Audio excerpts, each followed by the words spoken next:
Well, good afternoon, everybody. Welcome back to the kitchen. We're here. It's our typical Thursday, but it's not our typical Thursday because we're going to be doing something a little bit different this week. We're going to be making a fantastic Caesar salad, and what we're going to do is make it fresh from scratch. Hello, Richard Herwig. But in order to do that, you have to know the history behind the Caesar salad dressing, and you also have to know someone who does this fairly regularly. Now, we've got all of our ingredients laid out. This is all ready to go. And I want to tell you something special about that bowl. Sorry, you got a couple of cloves of garlic in there. But this bowl actually belonged to the great crooner, Jerry Vale. Jerry and I and Rita got to be fairly good friends when I moved to the desert many years ago. And Rita, as a kindness, she was getting ready to move about the same time I was moving. And about the same time we moved into this house. And she said, Patty, come over. I got a couple of things. And so, ever since then, I've had Jerry Vale's salad bowl, which is perfect for our Caesar dressing. But I will tell you, I'm not an expert at Caesar salad dressing, but I know somebody who is. For years, I've done these charity dinners with our Fulvio's sausage, and we feed anywhere from about 10 to 20 people. And back in the day when there was the Sinatra golf tournament, we used to feed all of the golfers. We do 600 sandwiches per day out on the golf course. And the guy that helped me do all that was my very good friend, Bob Ware, and he's here. BWare, come on over here. Good afternoon, Chief. It's great to be here. Thank you for having me. Well, I'm excited to have a guest chef, and chef he is.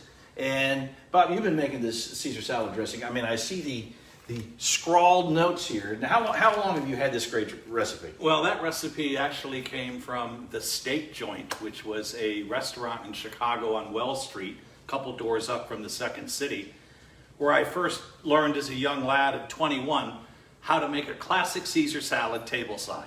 Oh, they had Caesar salad when you were 21. That's amazing. Yeah, they did. Barely. All right, what I want you to do is walk us through the process. I'm going to get out of the way, and we'll focus on the salad bowl, but kind of tell people how this works. And well, what we're going to do again is a classic Caesar preparation. You know, you can make a lot of different variations of it. Today we're going to make it as a first course, if you will, and then Patrick's going to make the variation, and he'll tell you about the Caesar salad entree that he's going to be making.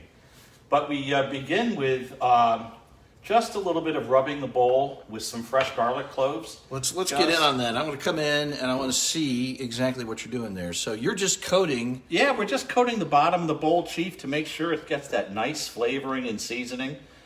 And it's just going to give us a little bit of that aromatic as we begin to add in the other ingredients. All right, and so, but there's still fresh chopped garlic in the recipe itself. This is just to season the bowl. Oh, absolutely.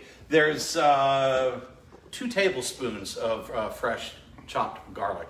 Not that I'm going to give my recipe up, but yeah, that's about it. Yeah. I took a picture of your recipe. We're going to post it later. I'll make modifications. I'll blur something out. Good Lord, I didn't know anyone could read that hieroglyphics. But, all right, so we got the bowl going a little bit. We're going to take just a little libation break here and tell you a little bit about the history of the Caesar salad. Now, this was a dressing that was made for tourists in Tijuana, correct? Yeah, you know, and most people think of a Caesar salad, you think of, something in an Italian restaurant, a fancy tuxedoed waiter comes over with the cart tableside, begins the preparation, the mashing of the anchovies, and, with great flair of tossing the cheese and the romaine lettuce, the Caesar salad. But it was actually an Italian immigrant, Cesar Cardini, who had made his way from Italy and eventually ended up in Southern California, operating restaurants both in San Diego as well as Tijuana. Now, there was a reason people were going to Tijuana at this time when Mr. Cardini was making this preparation. Well, it was. Cesar was a very astute businessman, and he began to operate several restaurants in Tijuana as Prohibition first began in the United States, one of which was on the Avenue of the Revolution in the Hotel Cesar, where he did this famous dressing. It happened on a July 4th weekend of 1924. And as the holiday weekend began, tourists were flooding over the border to take advantage of the holiday for a holiday in a state that did not have prohibition. So into Tijuana they went. So that was the thing. Tijuana, obviously not under prohibition. The United States was. So in the proximity of the border, people were just racing down there to enjoy the fun.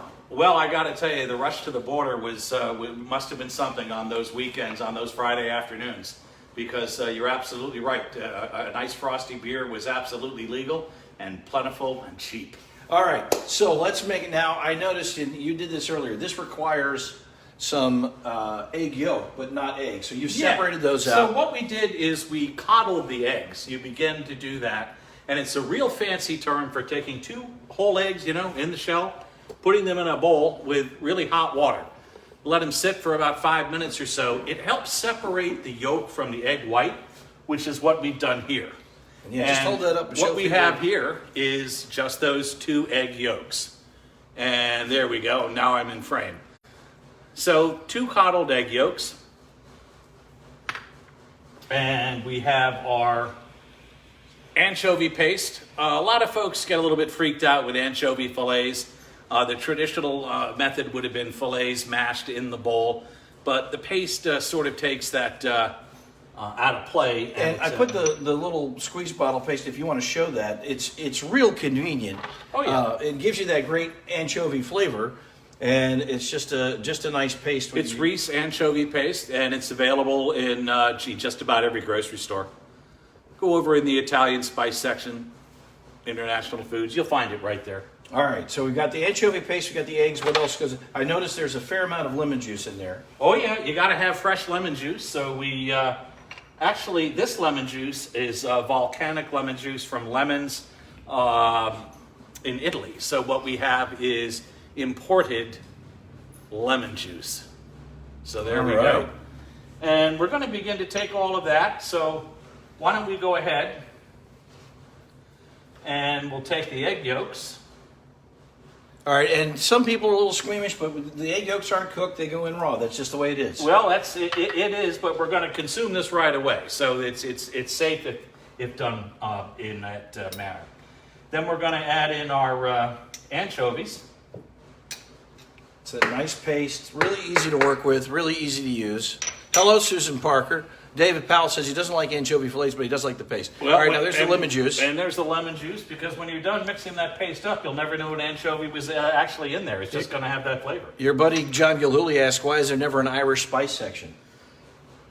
Well, I think it probably goes along with, famous, well, I don't know. Let's skip that, John. But I'll get back skip to that you. joke. Yeah, it's a family thing. Hello, Yogi. That's a loaded joke, but nice to see you, John. All right, our Worcestershire sauce. There we go. Here we go with that.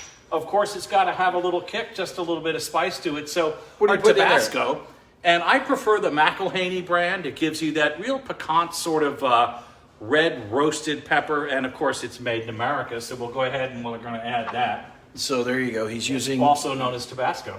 using good old Tabasco to give it a little heat. Hello, Sandy. That is Mrs. Ware right there. Well, hello, Mrs. Ware. She's had this salad once or twice before, and she's probably wondering if she's going to get it tonight. Well, honey, you're going to get a lot of surprises tonight. Let's have a little of that Dijon mustard. All right. We want to give it some tang. There's James Hansen, who And watching. Janine, hi. Hello, Sandy. He married his. and then we're going to have our minced garlic, because you know it has that beautiful garlic. And you make this all right in the bowl. This is the nice thing about it. A nice It's table-side a one-stop shop. All right, now look at this. That is very nice.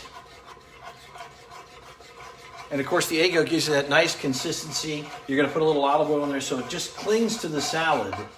Yes. It's marvelous that way.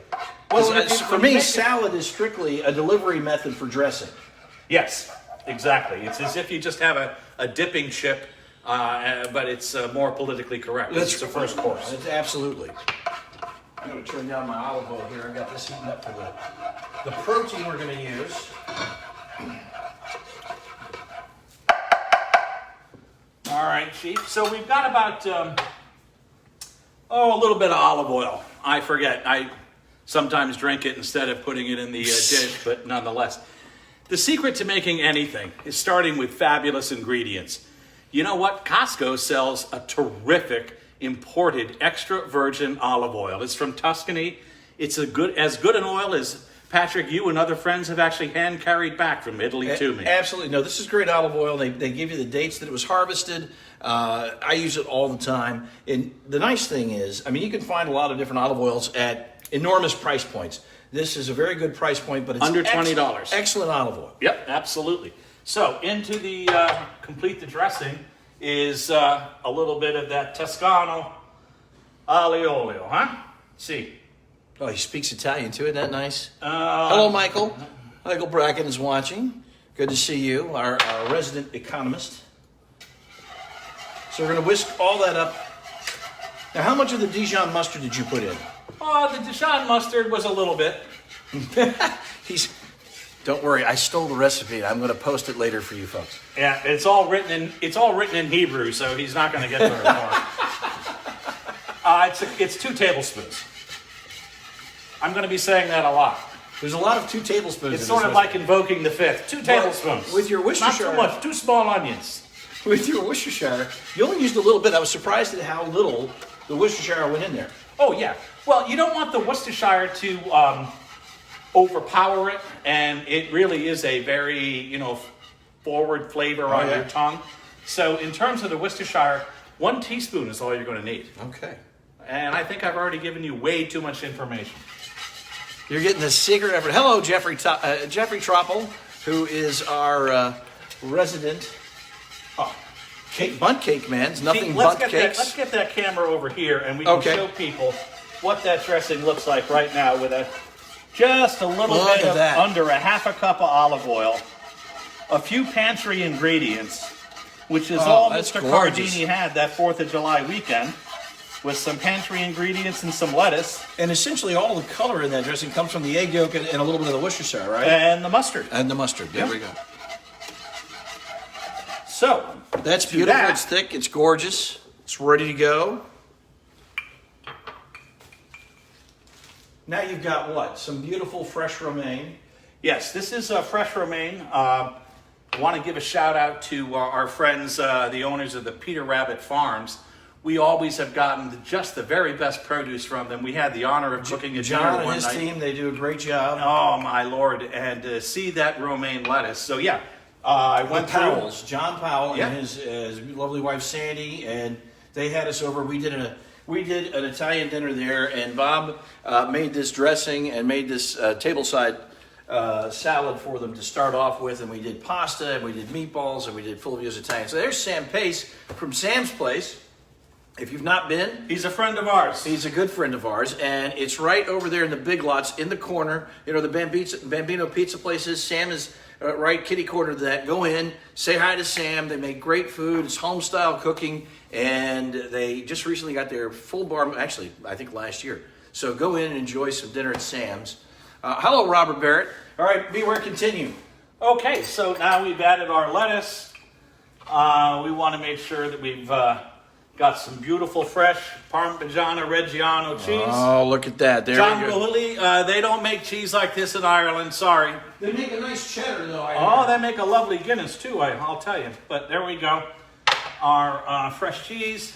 And for my lovely wife, croutons, because I know how she enjoys a good crunchy. And how much she loves the croutons in the Caesar salad. Quite frankly, as a chef, I don't know why I'd be putting stale bread in my salad at any stage, but times are tough, so I guess we work with what we have. All right, and then a nice toss. We're going to give it a little light toss, you bet.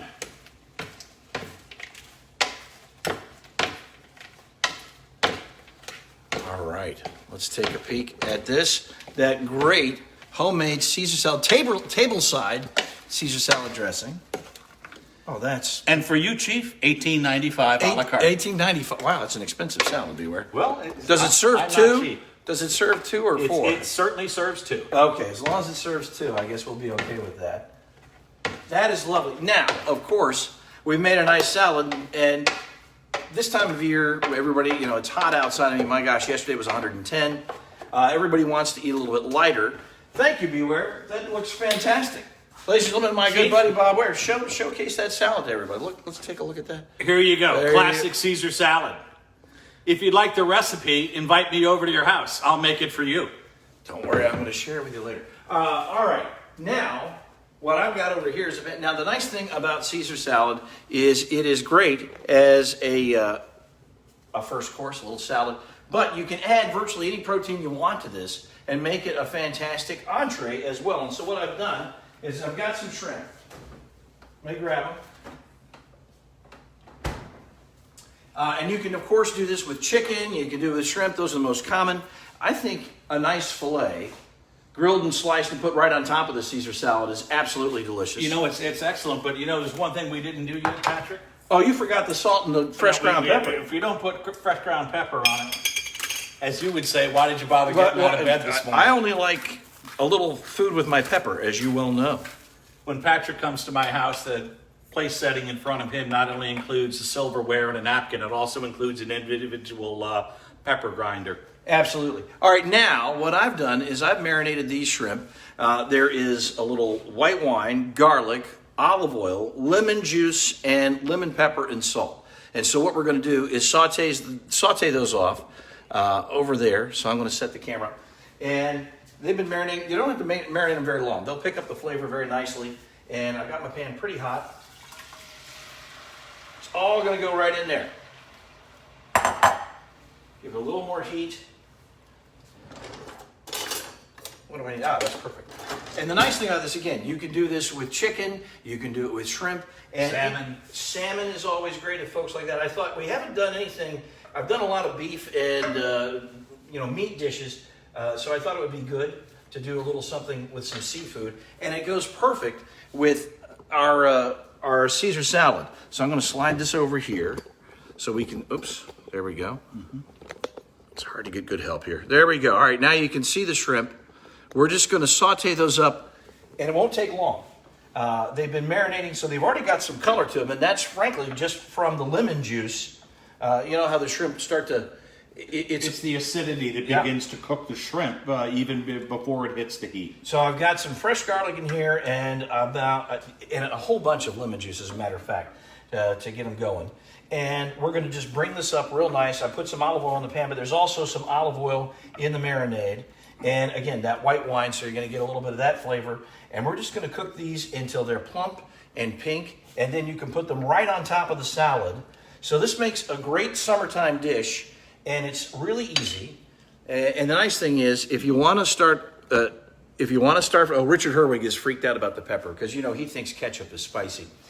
The nice thing about this dish is, during the heat of the summer, it's nice to eat light. And this is just one of those dishes that you can cook up. You mix up your fresh green salad, and we grow great romaine right here in the Coachella Valley. So you can get that, and you've got this wonderful local fresh dish. And then you can put pretty much whatever protein you like on top of it to make it a main course, or you can do this nice tableside. And in fact, for a very small fee, Bob Ware will come to your next dinner party and he will make Caesar salad for your guests. He will mix it up, and the only thing he'll charge you is about a bottle of vodka. Is that fair? I think it's more than fair. But what I'd like to do is give a shout out to the Coachella Valley Volunteers in Medicine. Patrick and I have done a number of dinners for folks.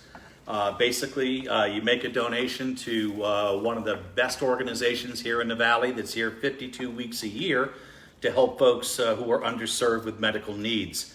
Patrick and I come to your house, and we'll put on a dinner that your friends will be talking about for years, guaranteed. We've done it for a number of different charities over the years. It's not our first time. Patrick, we've been cooking together for how long?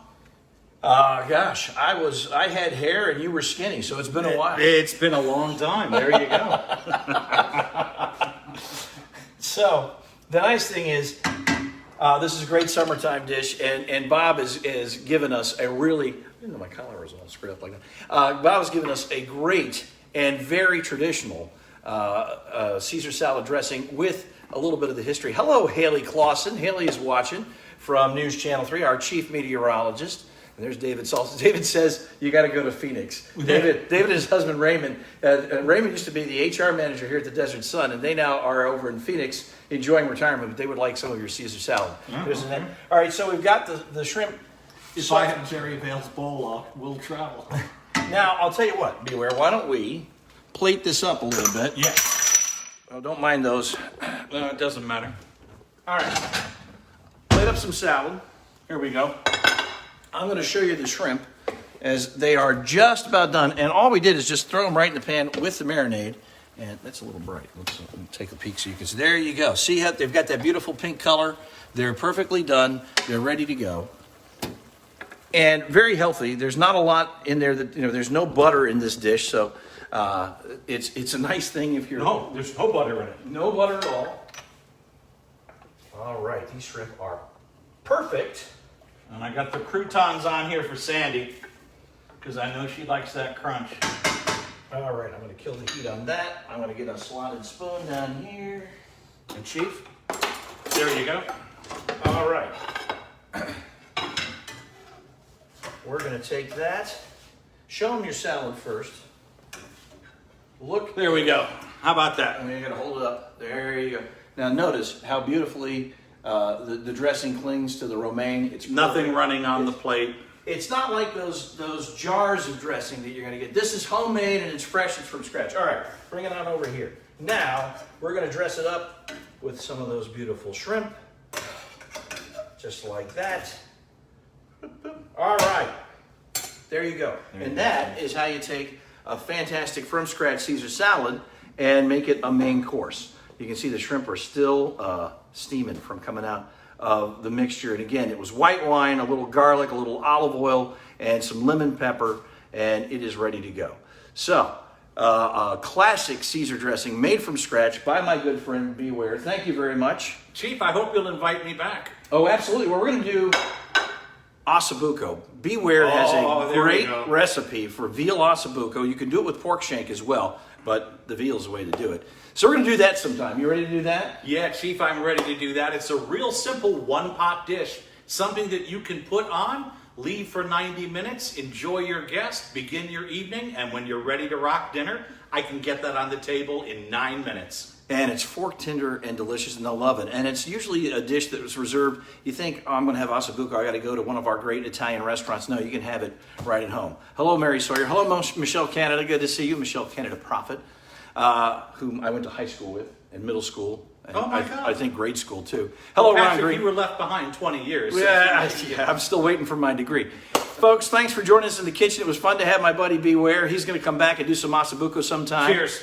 And you guys have a great evening. I will post the recipes. Don't tell Bob. But I will. I'll post the recipes for you. But this is a really simple summer dish, and it's perfect for these hot days because you can do the shrimp inside. If you want to, you can throw them on the grill too. That's often a very nice preparation, but you can do it with salmon, chicken, shrimp. You can grill up a filet and put it right on top of the salad, and you go from your salad course to a main dish just like that. Thanks for joining us. Have a great Thursday, and please join me tomorrow morning on News Channel 3. I'll have the latest First Alert forecast for you, and of course on CV 1043 tomorrow afternoon for Afternoon Drive for Friday, our Friday fun. I'll see you next week. Manja.